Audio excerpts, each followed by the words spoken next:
আসসালামু আলাইকুম, welcome to special cooking studio. আমি লিমু চলে এসেছি একটা মজার রেসিপি নিয়ে। দেখে হয়তো বুঝতে পারছেন, গরুর দুধের মালাই চা, তাও আবার 10 মিনিটে এই মালাই চাটা কীভাবে তৈরি করবেন তাই আজ আমি আপনাদের সাথে শেয়ার করছি। আর প্রতিবারের মতো একটাই রিকোয়েস্ট, যারা আমার চ্যানেলটি সাবস্ক্রাইব করেন নাই প্লিজ সাবস্ক্রাইব করে নেবেন। এদিকে আমি নিয়ে নিলাম একটা পাতিল, এতে দিয়ে দিব হাফ লিটার তরল দুধ। আর আপনি চায়ের পরিমাণটা আপনি কতটা চা তৈরি করবেন বেশি কম করে দুধটা ব্যবহার করে নিতে পারেন।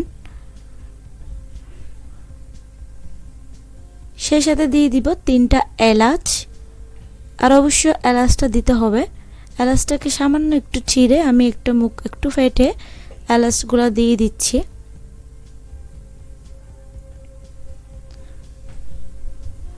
আর পাতিলটা আমি তুলে দিলাম চুলায়।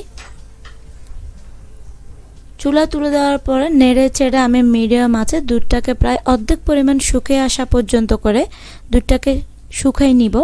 পুরো আমি এখানে হাফ লিটার থেকে অর্ধেক পরিমাণ চলে আসা পর্যন্ত দুধটাকে শুকাই নিব। এবং অপর পাশে দিয়ে দিব ছোট একটা পাতিলে আমি এখানে দিয়ে দিলাম 1 কাপ পরিমাণ পানি।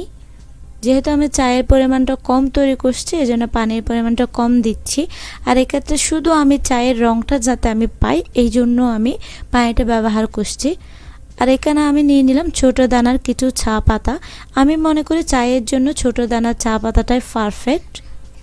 আর এক্ষেত্রে অবশ্যই একটু ভালো মানের চা পাতা ব্যবহার করার চেষ্টা করবেন। আর আপনার কাছে যদি বড় দানার চা পাতাটা থাকে তাহলে একটু পরিমাণে বাড়াই ব্যবহার করবেন। পানিটা যদি একটু ফুটে আসে, এভাবে যদি একটু ফুটে আসে, এরপর আমি এখানে দিয়ে দিব 2 টেবিল চামচ চা পাতা। আর একটা কথা, চা পাতাটা পরিমাণে কম দিয়ে বেশিক্ষণ পরিমাণ চাটাকে সিদ্ধ করে রংটাকে আপনি গাঢ় করে নেবেন।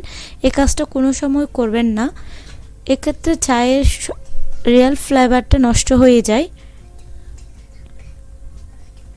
চা পাতা দেওয়ার পরে আমি ঢাকনা দিয়ে একদম লো আছে পুরো 4 মিনিটের মতো করে এই চায়ের পাতার রংটাকে বের করে নিব। আর এর থেকে একটু আমি বেশি পরিমাণ সিদ্ধ করব না, এতে করে চায়ের ফ্লেভারটা নষ্ট হয়ে যাবে। 4 মিনিট পরে আমি এটাকে চুলাটাকে বন্ধ করে দিব। এবং যারা চা তৈরি করেন, চা খান, তারা হয়তো দেখেই বুঝতে পারছেন কতটা পারফেক্ট একটা কালার। এদিকে আমার দুধটাও রেডি হয়ে গেছে, অর্ধেক পরিমাণ শুকায় এসছে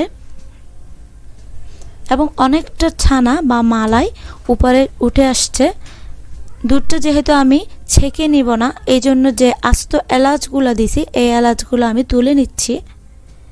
আর রংটাও আমার হয়ে গেছে, দুধটাও হয়ে গেছে, এর মানে আমার পুরো চাটা রেডি হয়ে গেছে। জাস্ট এখন পরিবেশনের পালা।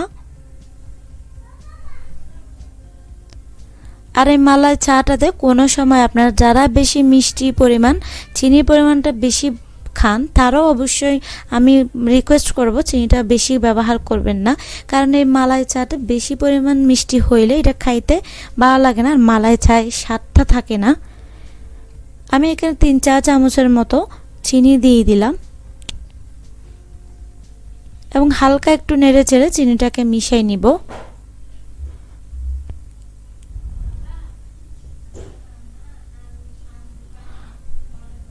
এরপর আমি যে রংটা তৈরি করে রাখছিলাম এই রংটাকে সরাসরি ছেঁকে এই মালাই দুধটাতে আমি দিয়ে দিব।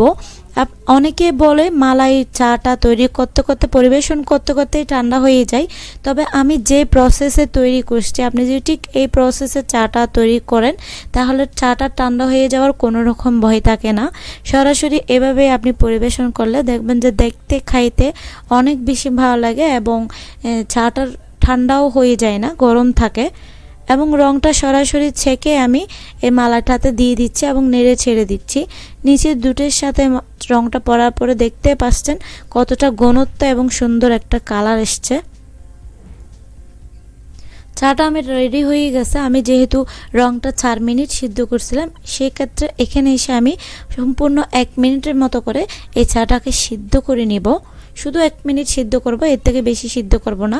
আর এর থেকে বেশি যদি আপনি সিদ্ধ করতে যান বা ঢাকনা দিয়ে সিদ্ধ করতে যান বা নেড়ে ছেড়ে নাড়াচাড়া না করে সিদ্ধ করতে যান, তাহলে উপরে একটা সর পড়ে যাবে লালচে, এটা দেখতে খুব বেশি ভালো লাগবে না, খাইতেও খুব বেশি ভালো লাগবে না।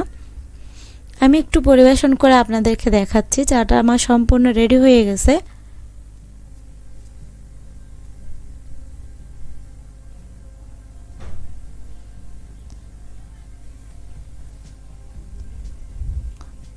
চেষ্টা করছি রেসিপিটা অনেক সহজভাবে আপনাদেরকে দেখানোর জন্য।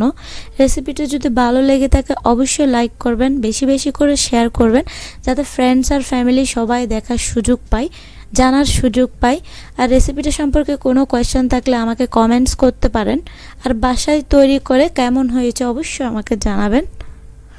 চা যারা তৈরি করেন আর যারা খান তারা হয়তো দেখে বুঝতে পারছেন, চাটা সম্পর্কে বেশি কিছু বলার নাই।